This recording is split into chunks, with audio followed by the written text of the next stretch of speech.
Buenos días. Gracias por venir. Nosotros venimos de Perú, estamos desde hace una semana aproximadamente aquí. Estamos muy felices de estar aquí con ustedes. Y bueno, decirles que somos dibujantes, sobre todo historietistas, es lo que más hacemos, ilustradores. Y nuestro trabajo, el mío y el de Águeda, se desenvuelve sobre todo a tres niveles, ¿no? En primer lugar, el de la ilustración.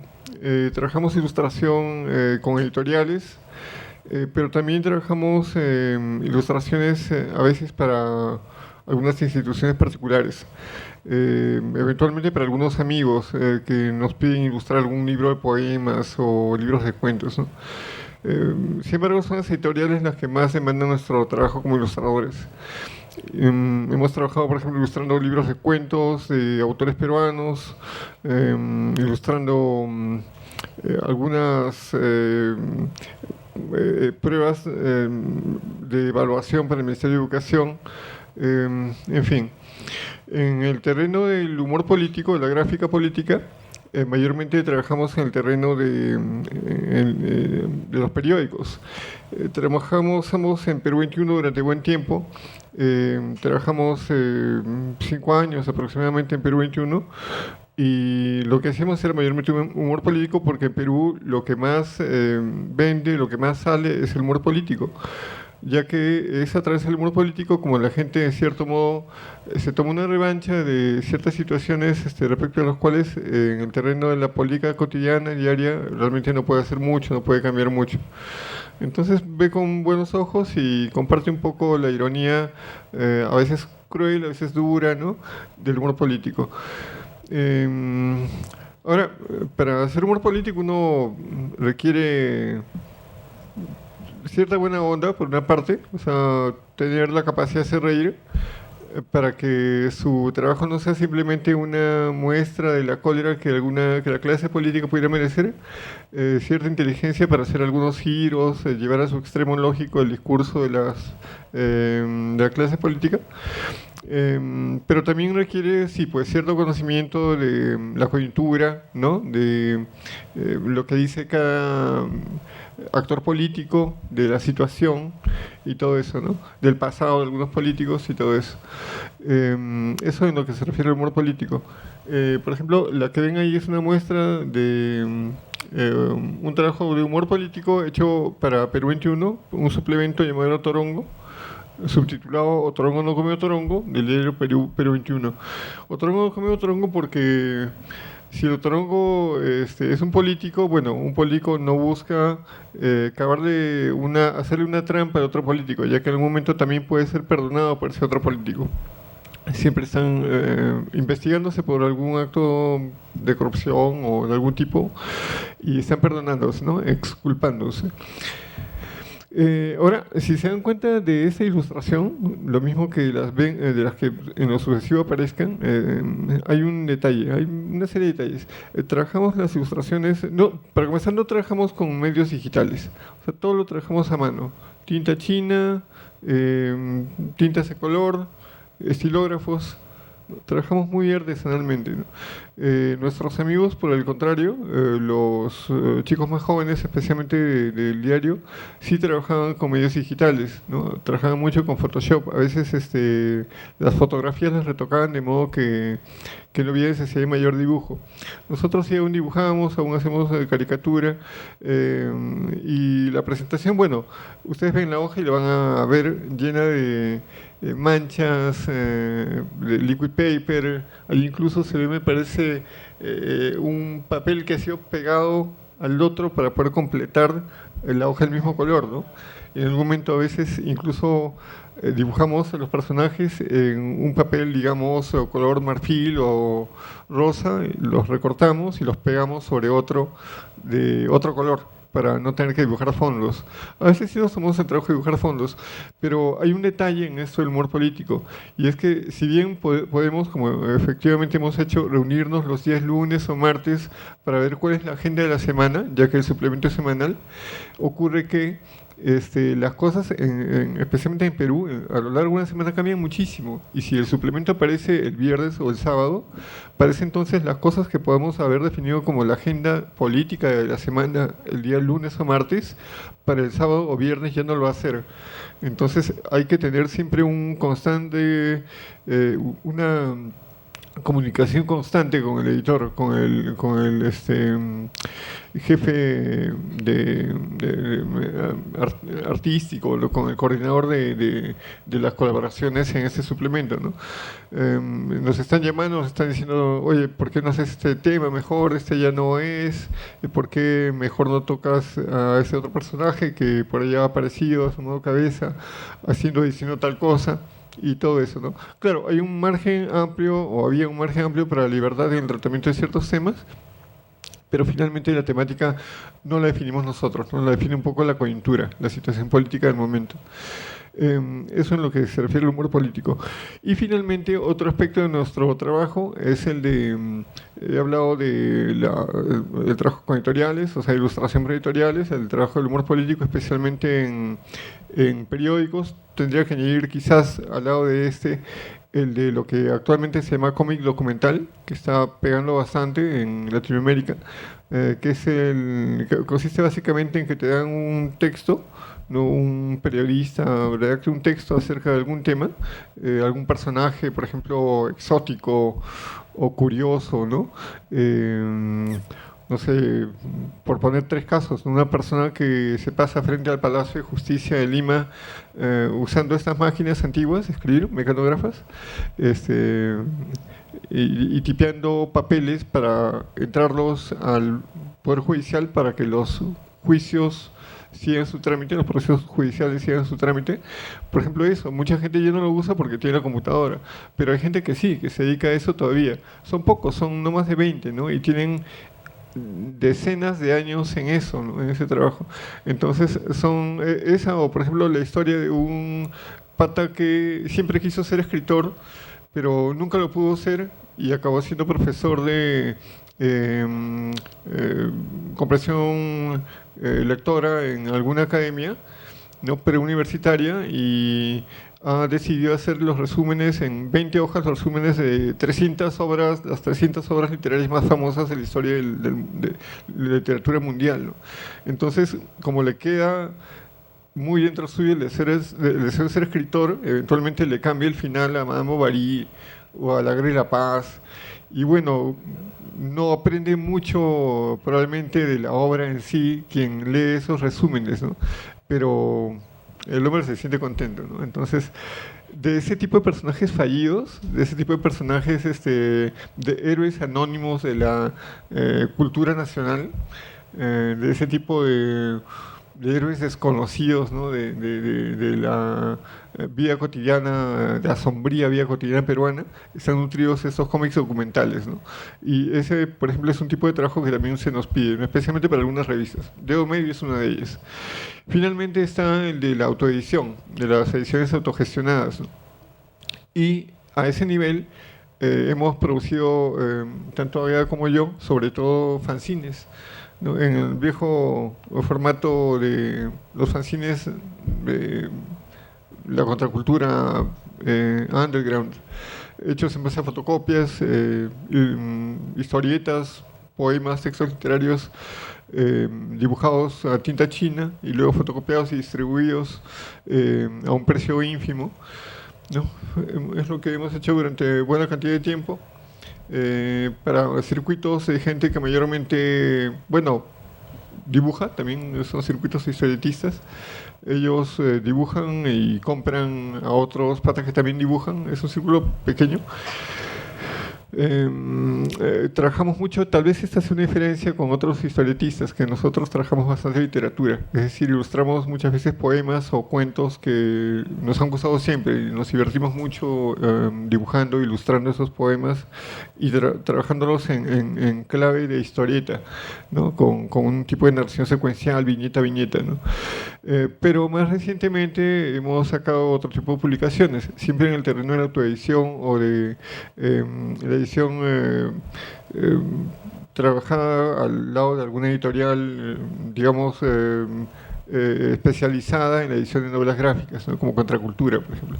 Hemos sacado un libro llamado Novísima Crónica y Mal Gobierno, ¿no? Que imita un poco el estilo el trazo, el dibujo de un cronista indio del siglo XVI, Huamán Poma de Ayala, pero tocando temas más contemporáneos, temas más modernos.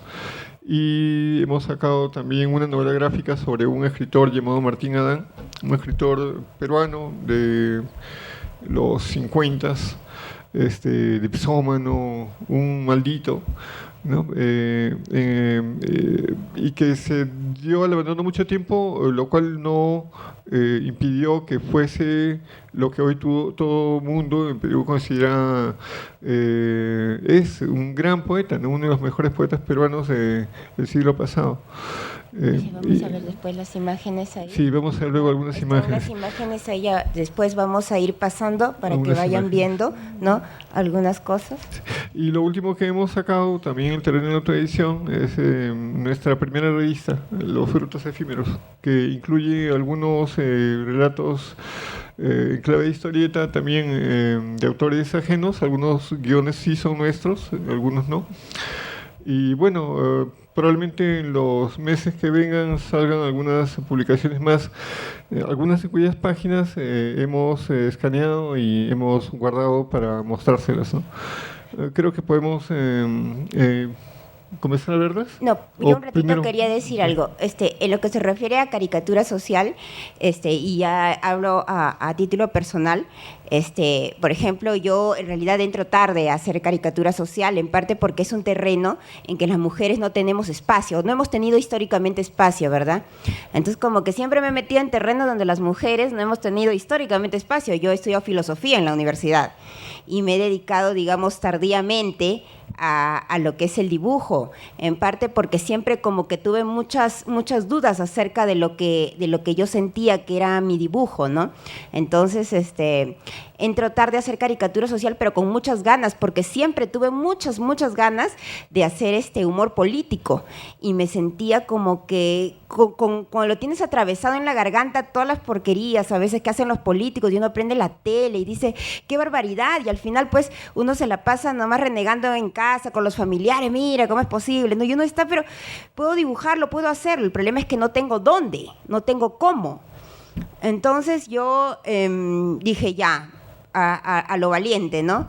Me voy al periódico. Justo Miguel trabajaba en este suplemento de humor político que es en el Perú se llamaba El Otorongo, que era un semanario de humor político que salía después de mucho tiempo, porque el humor político, el mejor humor político en el Perú fue en los años 70, como que había un espíritu de época más rebelde, ¿no?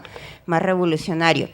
Y me voy, y entonces digo, pues me aceptarán, no me aceptarán. Mandé un dibujo al diagramador, y el diagramador me dice, oye, está bueno, pues a ver, dile a tu novia a ver si entra, pues, ¿no? A ver, queremos un dibujo. Y ya, pues yo digo, y entonces así entro. Y me dio con la sorpresa de que soy la única mujer en un grupo de 8 hombres, 8 varones o 7 varones, y yo soy la única mujer.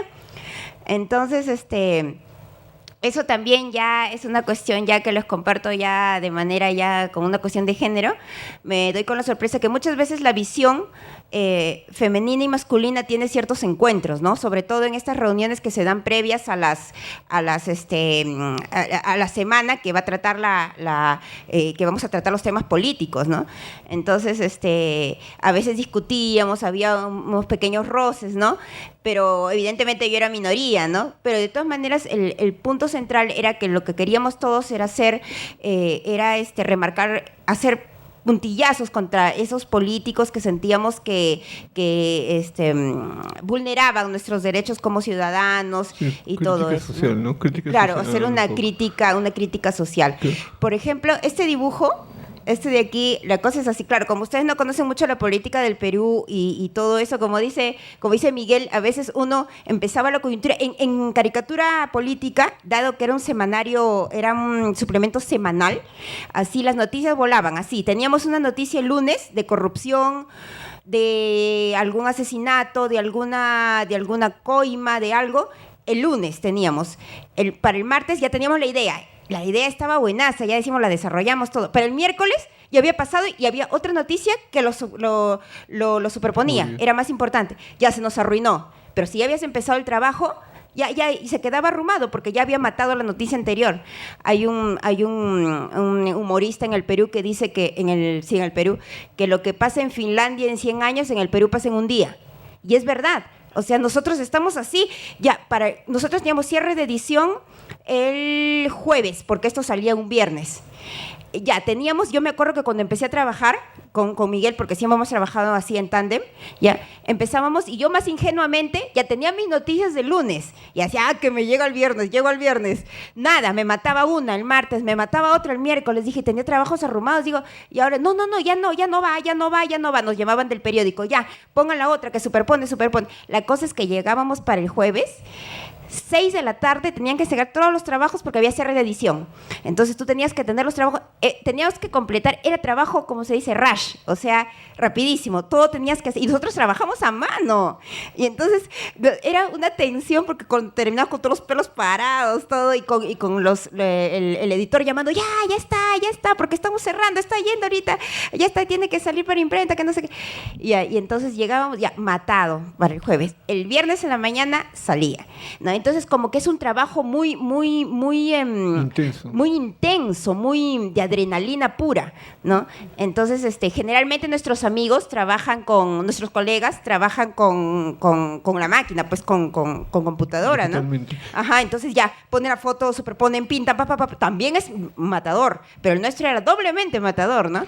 Entonces, sí. Y otra cosa es que, por ejemplo, mi amigo Lucho Rosell, que es un estupendo dibujante y un estupendo humorista gráfico, que tiene mucho mejor sentido del humor que yo, él podía tener un montón de cuerpos y un montón de cabezas y un montón de corbatas digitales y podía luego pegar una cabeza en un cuerpo que hubiese usado 2 meses antes y bacán, ¿no? O sea, no lo podían acusar de estar repitiendo dibujos, pero nosotros no, nosotros teníamos que dibujar necesariamente cada vez que tuviésemos que presentar una propuesta, teníamos que dibujar el trabajo completo, ¿no? Claro, podíamos usar plantillas, pero, por ejemplo, variar muchos fondos, no, el tiempo no nos daba para variar muchos fondos, ¿no? Así que siempre teníamos que encontrar alguna manera de poder hacer eso. Otra cosa curiosa es que saliendo de las reuniones, los dibujantes nos íbamos, era ya una tradición, a un chifa, un restaurante frente al periódico. Comida china es chifa. Sí, bueno, y nos íbamos a comer algo y a beber cervezas, ¿no? Claro, eso ya nos dejaba un día anulado porque teníamos que recuperarnos lo que habíamos bebido el día anterior. Bueno, yo no bebía, yo solo acompañaba. Yo no bebía nunca. Pero me desesperaba porque decía, ¿cómo se gasta? O sea, un día yo estaba así, no, ya, pues hay que recuperar, ¿cómo vamos a hacer? Estamos con los tiempos. Y yo, Sí, pero es que lo que impedía que desarrollase algún tipo de sentimiento de culpa era precisamente la certeza de que cualquier cosa que decidiésemos el lunes o martes ya no iba a valer prácticamente nada pues para el viernes, así que a perder el tiempo, no había problema. Pero lo que sí es cierto también es que efectivamente el día miércoles ya tenemos que comenzar, cuando menos el miércoles o si no el martes mismo, tenemos que comenzar a trabajar, pero como unos locos, ¿no? Desde la mañana. Y se trabaja, por ejemplo, haciendo un brainstorming de ideas, ¿no? Por ejemplo, agarras el periódico o prendes la tele. Y otra cosa que toma un poquitito de tiempo es, no sé, aquí cuántos hacen retrato, caricatura, por ejemplo, tienes que cortar el periódico. A veces hay políticos que, o sea, perduran tanto que ya, mira, te lo sabes de memoria porque llevan el poder desde que yo tengo 6 años, ¿ya? Y ahorita yo tengo 40 y siguen en el poder. Entonces, como que ya los tienes ya clasificados, ya los tienes recortados, ya los dominas al hacer. Y de verdad, cuando ya dominas una cara, te sale por todos lados. Y cuando va envejeciendo, solo le añades las canas, algunas arrugas, algunos, no sé, lo hace más fofo, ¿no? Pero hay nuevos que a veces superan a los antiguos con algunas, pues, algunas vivezas más, ¿no? Entonces, por ejemplo, eso sí me ha tomado un poquito de tiempo porque no todos los rostros son caricaturizables. Por ejemplo, hay rostros que sí tienen tendencia a ser más caricaturizables y otros no. Entonces, me acuerdo que ahí sí me ha tomado un poquito de tiempo porque o sea, cortaba la foto del periódico y decía, caramba, no sale. Y mientras sientes que no sale, te frustras porque el lector tiene que ver que se parece al político y no te va a preguntar, ¿y quién es? ¿Y quién es? No, sino, ese es. Entonces, como que eso te toma un poquito de tiempo, ¿no? Yo me desesperaba y decía, no me sale. Pero algunos, en general, no sé qué tienen los políticos, ¿ya? No sé, ¿ya? Pero son bastante caricaturizables. Hombres y mujeres, no sé, son fáciles en general. Y hay otros como que uno les tiene mucha rabia y como que le acentúa rasgos, pues, ¿no? Por ejemplo, ahorita van a ver una caricatura que a mí, entre comillas, me encanta hacer, que es el expresidente de la República, que ha sido presidente 2 veces, que se llama Alan García, que con los años ha engordado mucho. Pero mucho. Y entonces, y cada vez que lo hago, pues yo como que dibujo y me cebo, digamos, ahí, ¿no? Le hago todos los rollos. Alan García es un problema, porque Alan García se la pasa, cuando sale del poder, se la pasa engordando, digamos, 5 años consecutivos, ¿no? Porque, digamos que ha tomado sus medidas, ¿no? Pero después es el rey de la corrupción. En el lapso de medio año adelgaza completamente y se tiñe el cabello, ¿no? Y cuando vuelve al poder, para que ya todas las caricaturas que le han hecho antes ya no tengan ningún valor, o sea, se deja algunas canas o se tiñe parte del cabello, siempre hace algo, pero siempre está cambiando. Entonces es imposible utilizar, a menos que uno trabaje con Photoshop, dibujos que ya uno ha hecho antes, porque siempre por ahí hay una papada un poco más marcada, hay una corbata un poco más ajustada o algo así, ¿no? Por ejemplo, hay políticos que se han hecho peeling, que antes tenían las marquitas un poco de la cara y ahora están así alisados, pues, ¿no? Pero ya nosotros obviamos, yo por lo menos así como que lo obvio así, ahora le hago la cara como estaba antes, pues, o sea, después que se roban toda la plata del país y se hacen el peeling, no, ahora sí se las hago.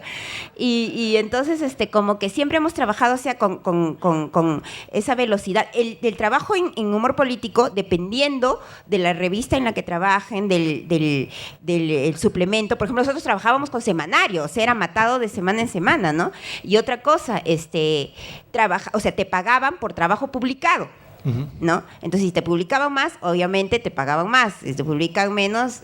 Si hacías 20 dibujos y te aceptaban los 20, digamos, el día martes o miércoles, y el día viernes salía solamente uno, te pagan solo por ese uno. O sea, siempre había ese problema. Ahora, habían dos formas de evitar esto, tener que caer en la pura anécdota, ¿no? En lo que dijo el personaje de la semana, ¿no? Y era... o trabajar personajes como que seriales, de manera continua.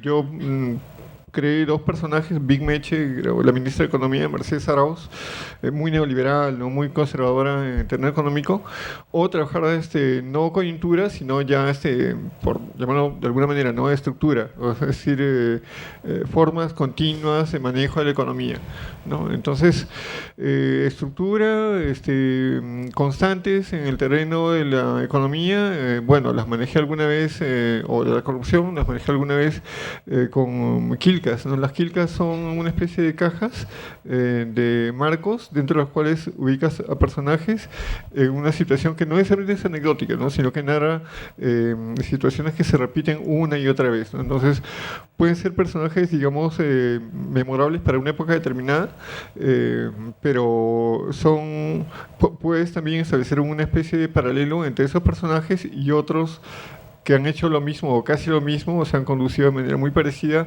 en centurias atrás, ¿no? Y ahí es fácil establecer una analogía, por ejemplo, entre un presidente, digamos, veleidoso y un virrey colonial, veleidoso también, ¿no? O corrupto.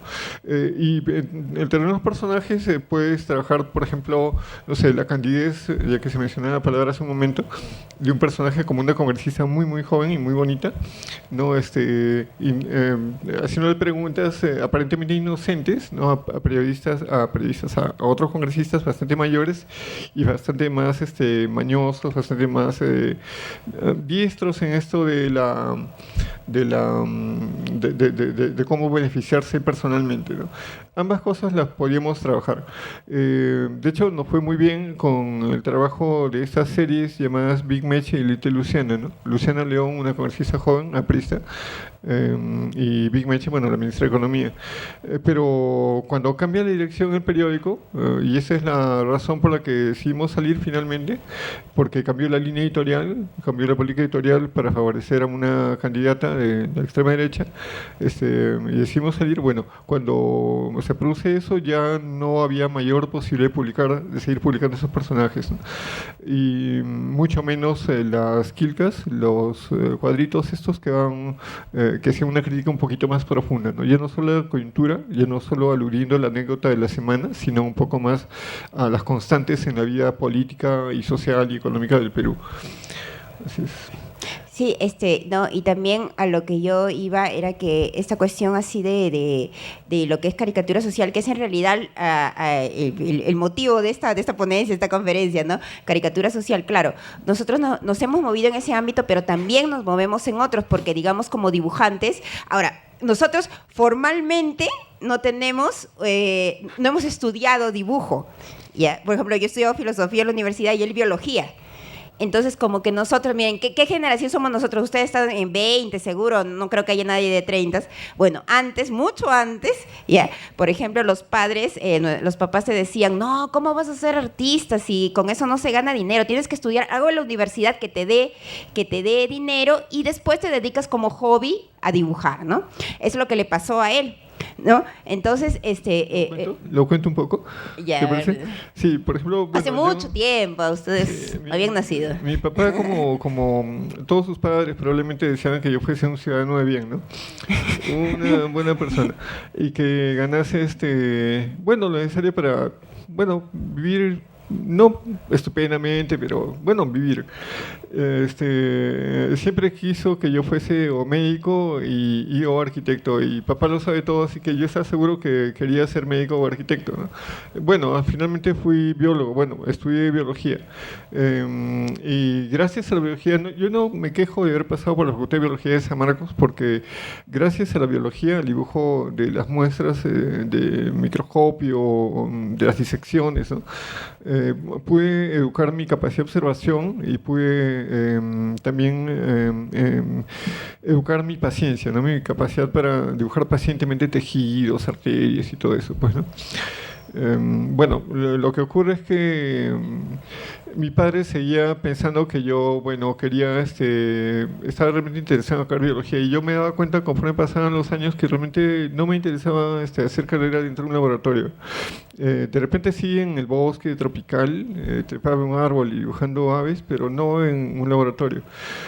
Ahora, por naturaleza, soy introvertido y reservado y muy sedentario, ¿no?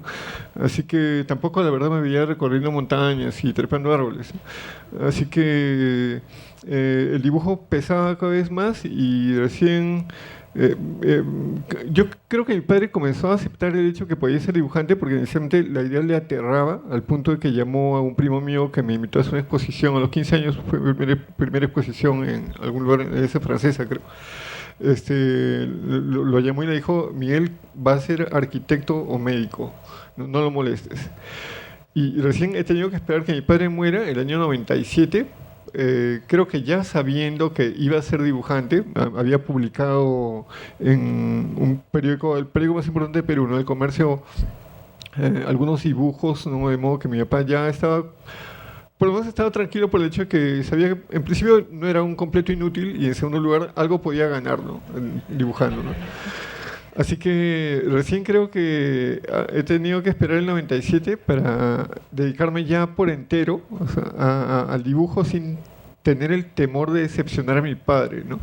O sea, también podría decir que he comenzado tardíamente. Es decir, siempre he dibujado, pero me he entregado a la carrera del dibujo y de la historieta profesionalmente recién el año 97.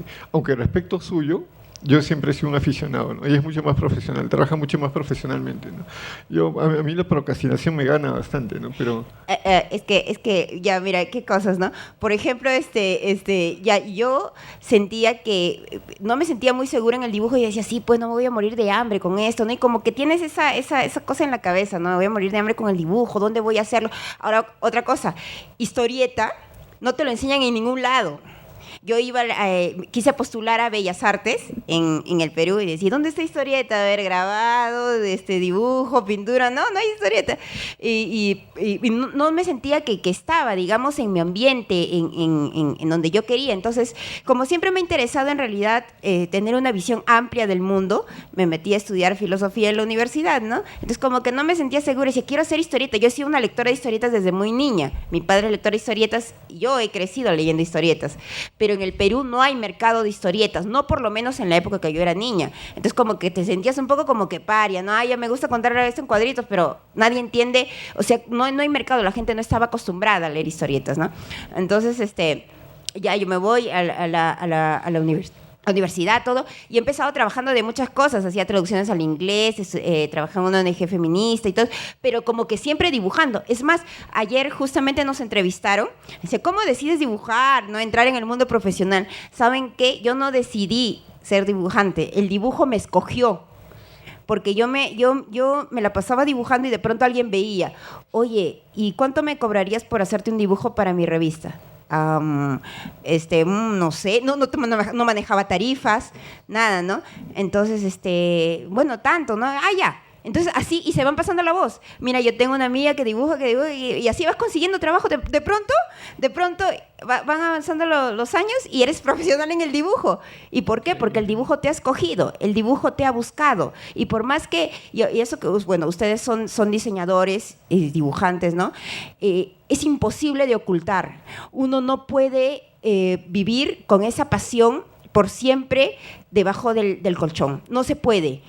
Sale, explota y te busca, y el mismo dibujo, esa misma pasión, no sé en realidad cómo explicarlo, te crea tu propia vida. O sea, es eso lo que te va formando, es ese dibujo, no a la inversa.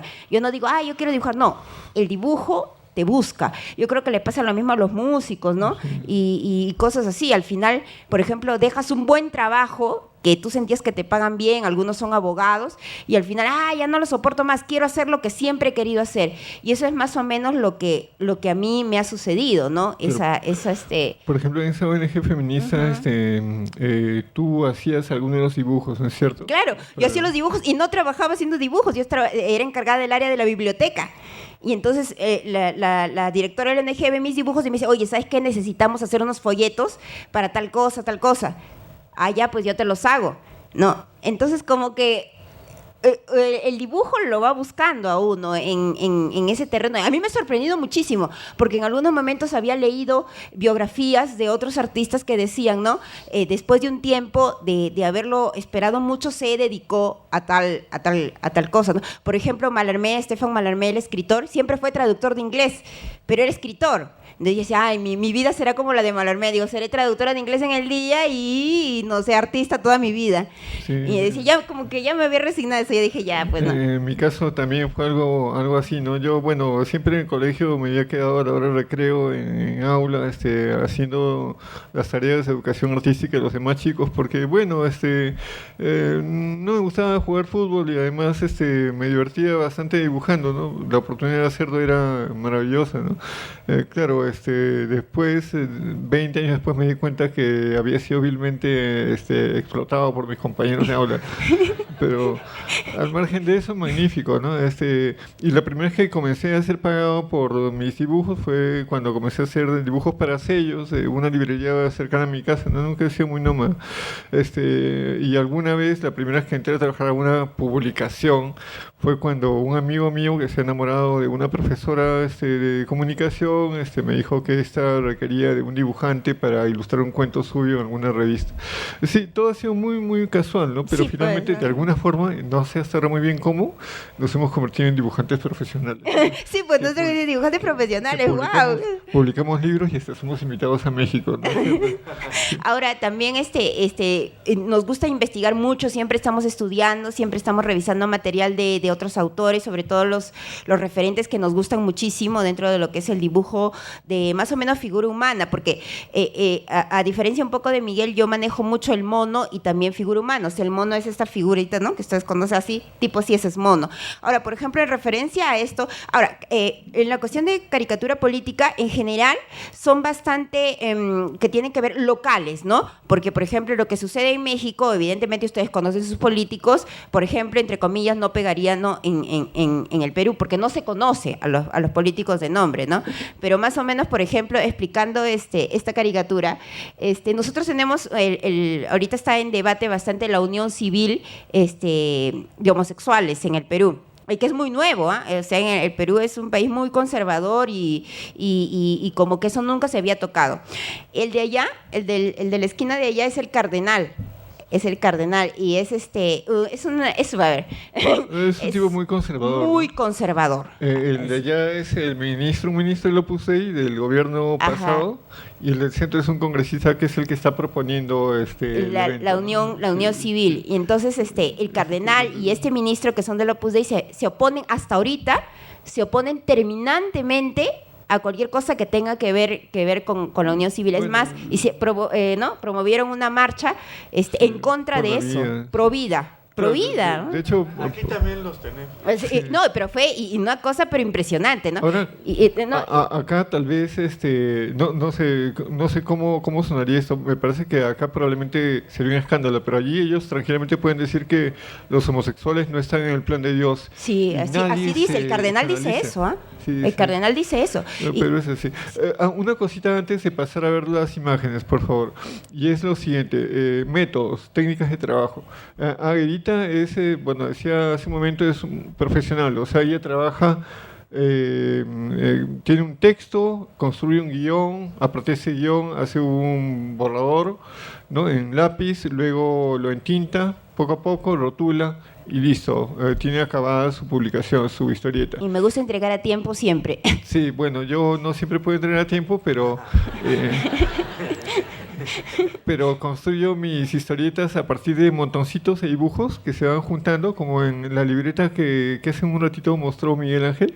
O sea, también tengo mis papelitos ahí amontonados, que de pronto encuentran un textito que les resulta apropiado, entonces comienzo a juntar simplemente los dibujos sueltos y voy rellenando los espacios intersticiales, de modo que al final ya tengo un relato con continuidad y bueno, y a veces ocurre lo contrario, o sea, tengo un texto,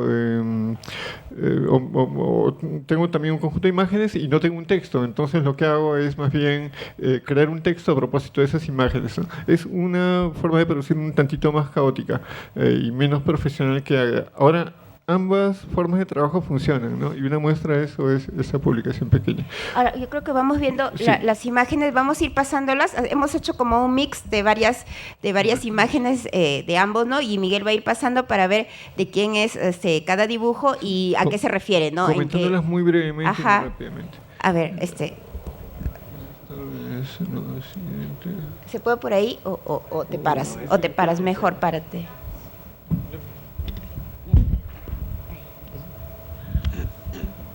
Pero. Torpeza psicomotriz.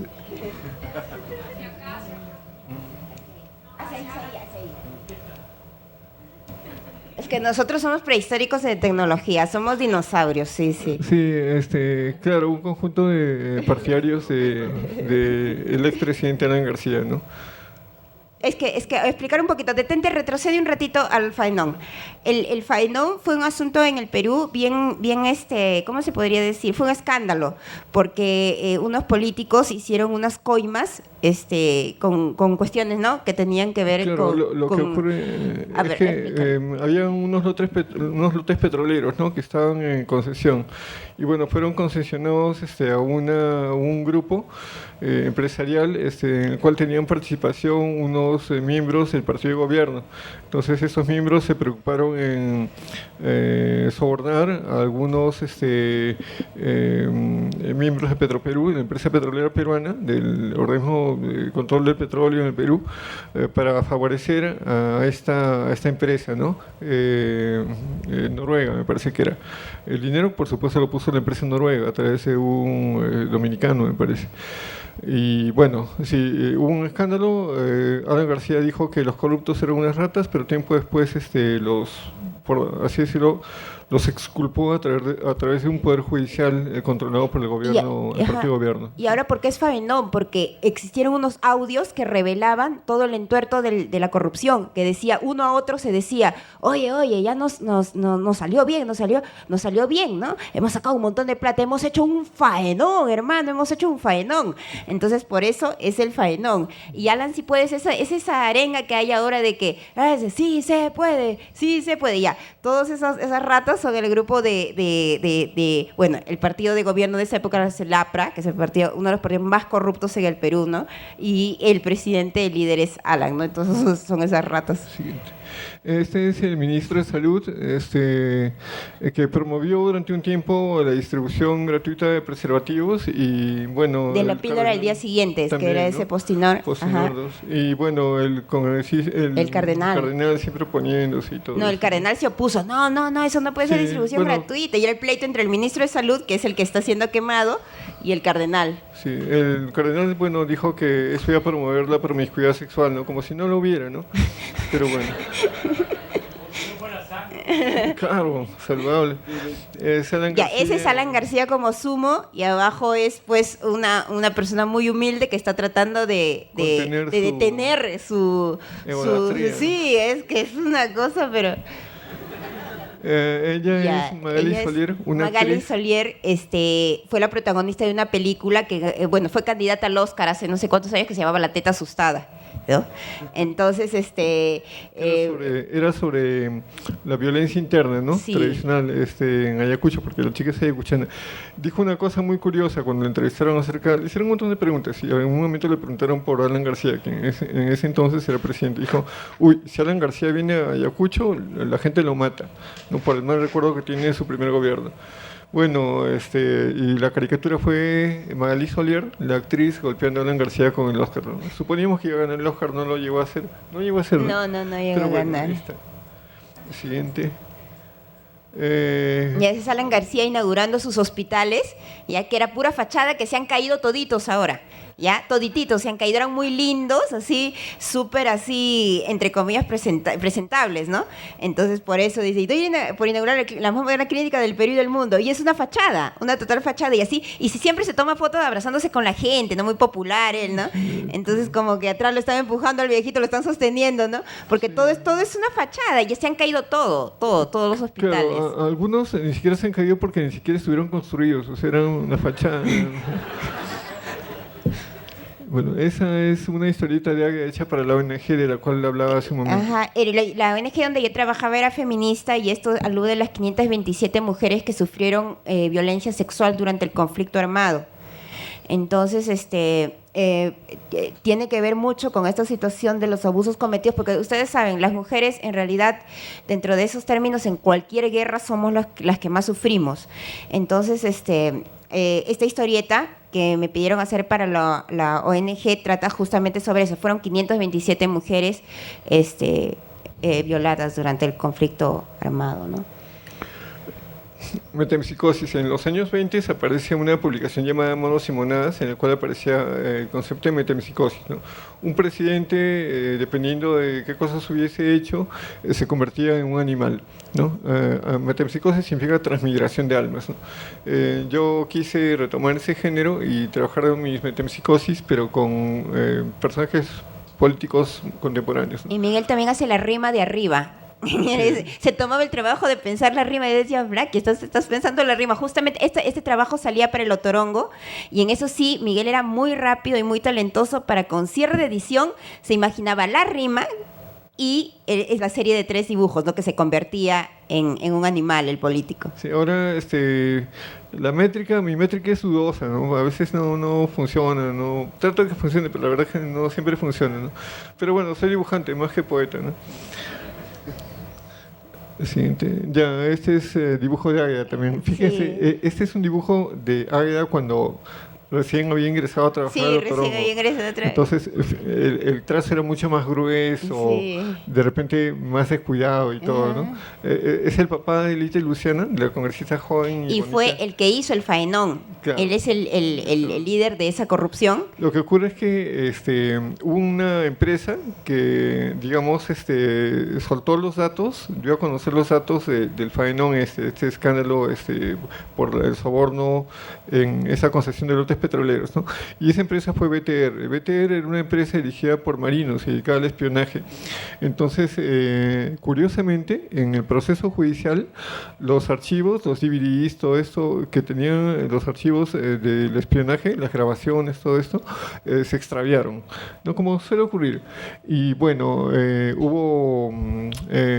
se estuvieron culpando entre sí los miembros de la policía, con los ministros, con los fiscales y todos ellos, ¿no?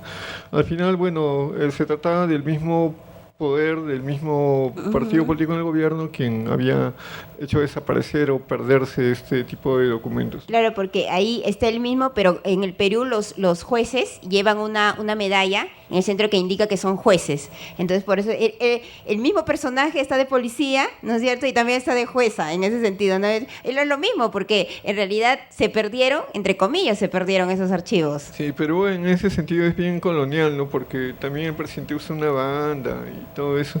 La arquitectura barroca es una maravilla en la ciudad, pero los demás rasgos de colonialidad en la clase política y en la sociedad peruana en general, pues ya Se mantienen. Son lamentables, ¿no? Bueno, ahí está Alan García, ¿no? Ese dibujo de Aguilita sirvió para carátula de... Sí, del Nueva Crónica.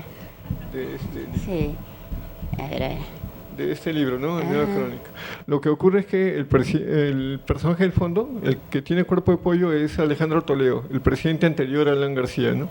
Entonces hubo una especie de vendetta política cuando sube Alan García y Toledo sale del poder. También ahí Los personajes apristas también son. Sí, un ministro, un empresario de la televisión. Cubriéndose unos a otros, ¿no? Un empresario de televisión al que le pagaron mucho dinero por vender la línea, línea del canal para hacer, ¿cómo se llama? Ayayero del gobierno, ¿no? Sí, durante la dictadura de 1990 al 2000, ¿no? El gobierno de Fujimori. Sí, bueno. Ese es Alan García de espaldas, ¿no? No requiere mayor comentario. Es una historieta, a mí siempre me ha gustado la poesía de Yeats. Yeats, el irlandés, ¿no? William Butler Yeats. Y bueno, decidí trabajar un poema suyo llamado Un aviador irlandés prevé su muerte durante la Primera Guerra Mundial, pero tomando como tema el atentado contra las Torres Gemelas, ¿no? Entonces, el aviador irlandés que prevé su muerte deja de ser tal para convertirse en Mohamed Atta, el egipcio que secuestró uno de los aviones y los estrelló contra las Torres Gemelas, ¿no? Y más o menos es un intento por aproximarse a la subjetividad del personaje, no de justificarlo, no de legitimarlo, pero sí de comprender un poco qué cosas podría haber pensado, qué contextos podrían haber motivado sin justificar ese tipo de determinación, ¿no? Esa publicación esa historieta aparece en la publicación Los frutos efímeros que hemos sacado con Águeda. Ya, esas son las quilcas, de las cuales hablaba un poco hace un rato. Imitan el trazo del cronista indio del siglo XVI, Felipe Guamán Poma de Ayala, ¿no? Solo que adaptado al contexto, a un contexto mucho más contemporáneo, ¿no? En este caso una reunión empresarial allí y acá también otra reunión empresarial. Allí se manejan finanzas y acá se manejan negocios con la telefónica, con empresas mineras, en fin, otro tipo de empresas. Ahora un ratito, Miguel. Lo de las quilcas, por ejemplo, este cronista indio Guamán Poma, ¿no? Guamán Poma de Ayala. Guamán en quechua significa águila, ¿no? Poma, bueno, puma, y él se puso de Ayala porque ya, bueno... uno de sus antepasados. Creo uno de sus antepasados era de Ayala. Y él hace estos dibujos en tono de denuncia para enviárselos al rey de España, ¿no? Que, bueno, viéndolo ya más o menos de manera moderna, han sido como las primeras historietas de la colonia, porque si ustedes, y ojalá pudieran tener la oportunidad de revisar los originales de Guamán Poma de Ayala, son muy ricos en detalles de lo que sucedía de abusos en esa época en el Perú, que yo me imagino que son bastante similares a lo que sucedía en México, o sea, lo que los españoles hacían en México, y son de denuncia. Ahora, no sé, si él llegó a enviar ese material al rey de España, no llegó... No, se perdió en el camino y apareció, es decir, envió el manuscrito del siglo XVI y lo encontraron en una biblioteca de Copenhague del siglo XX. O sea, nunca llegó, ¿no? Y lo más probable es que lo hayan extraviado en el camino, ¿no? Deliberadamente. Porque era muy de denuncia, muy de denunciar la brutalidad de los españoles con las personas propias del lugar, ¿no? Eso es lo que le da validez y actualidad al trazo y al estilo Van Boma, ¿no? Y bueno, es fácilmente identificable y bastante didáctico, ¿no? Porque rápidamente uno más o menos percibe de qué se trata la situación. Ahora, acá hay otros también dibujos en imitación de Félix Guamán Poma de Ayala. Por supuesto, eso jamás iba a aparecer en un periódico, ¿no? Y no lo hice para que apareciera en un periódico, pero sí en un libro que, bueno, me editaron algunos amigos. Pero algunas otras cosas, como esa quilca, sí, aparecen en algunos periódicos. Uno sabe más o menos qué cosas pueden ir y cosas no van a ir nunca, ¿no? Pero tampoco se trata de que uno deje de dibujar algunas cosas porque no van a aparecer, simplemente las dibujas y las guardas y en algún momento las puedes publicar en algún otro sitio o te las autofinancias, ¿no? Ya esos son dos historias. Esa es una quilca sobre desaparecidos durante la guerra interna, el conflicto de 1980 al 2000, 70.000 muertos. Y esta es una historieta acerca de uno de los sobrevivientes, de lo que siente uno de los sobrevivientes de esa guerra, ¿no? Se siente perdido, todo lo que conoció ha desaparecido y bueno, se siente como una especie de muerto viviente, ¿no? Otra quilca, pero ya esta es más actual, es sobre la violencia callejera urbana actual en Perú. Hay mucho secuestro, hay mucho asalto al paso, hay mucho asalto a banco, ¿no? Y esta es una página de una historieta de 3 páginas, 4 páginas creo. Aquí uso mucho tinta china, uso liquid paper para limpiar, uso inicialmente lápiz y algunas aplicaciones de trama que por ahí consigo, ¿no? Tramas mecánicas, esas que se pegan, que son adhesivas y que ya no fabrican, ya no producen. Esta es una página de esta novela que se llama Conversaciones en la ciudad de cartón y que alude novela gráfica. Sí, una novela gráfica, ¿no? Y que alude a la vida y obra de Martín Adán, un poeta peruano que perteneció a una familia grande, notable y todo eso, y acabó de dipsómano, ¿no? Totalmente aislado y escindido de la sociedad en la cual vivía, ¿no? Siguiente, a ver. También el personaje, Martín Adán, y es el chiquito con boina, de boina. Es el pero niño, es el mismo personaje pero niño, porque la novela en la que está basada, esta es una historieta basada en una obra que se llama La casa de cartón. Entonces, él escribió cuando tenía 16 años, ¿no? Muy chiquito. Entonces, por ejemplo, aquí podemos ver algo singular, y es que nosotros para esta novela gráfica que fue, en realidad la preparamos para un concurso de novela gráfica que no ganó, quedamos en segundo lugar, pero la cosa va así, y es que trabajamos, o sea, entre dos. Por ejemplo, yo le dije a Miguel, porque la novela contiene un material del autor siendo niño, yo dije, yo quiero hacer al autor siendo niño, en parte porque me identificaba mucho cuando él iba al colegio, él narra algunas cosas que iba al colegio, como que en la época de ir al colegio en Lima es muy brumosa, hace mucho frío, entonces cuando uno tiene que salir para el colegio, sale pues, como él mismo dice, con el desayuno hecho una pelota en el estómago, con las posaderas muy frías, porque cuando tomas, ¿no? En esa época era el tranvía y yo, bueno, el micro, te vas con toda la desilusión de, ay, no, qué día, pues es más deprimente, súper nublado, hace un frío, y uno con la sensación de, ay, el colegio. Entonces yo quería hacerlo, yo le dije a Miguel, yo quiero hacer a Martín Adán de niño. Además, sabe dibujar caras de niños porque muy dentro suyo conserva cierta inocencia que yo ya perdí hace bastante, ¿no? Puede dibujar animalitos bonitos, puede dibujar cosas agradables, ¿no? Yo ya no puedo hacer eso, ¿no? Si es que alguna vez pude hacer eso, ya no lo puedo hacer. Y ahí se aprecia, por ejemplo, una cosa, y es que el lápiz es mío, las caritas de arriba también son mías, porque mi trazo, a diferencia del de Miguel, yo limpio bastante espacios y limpio caras.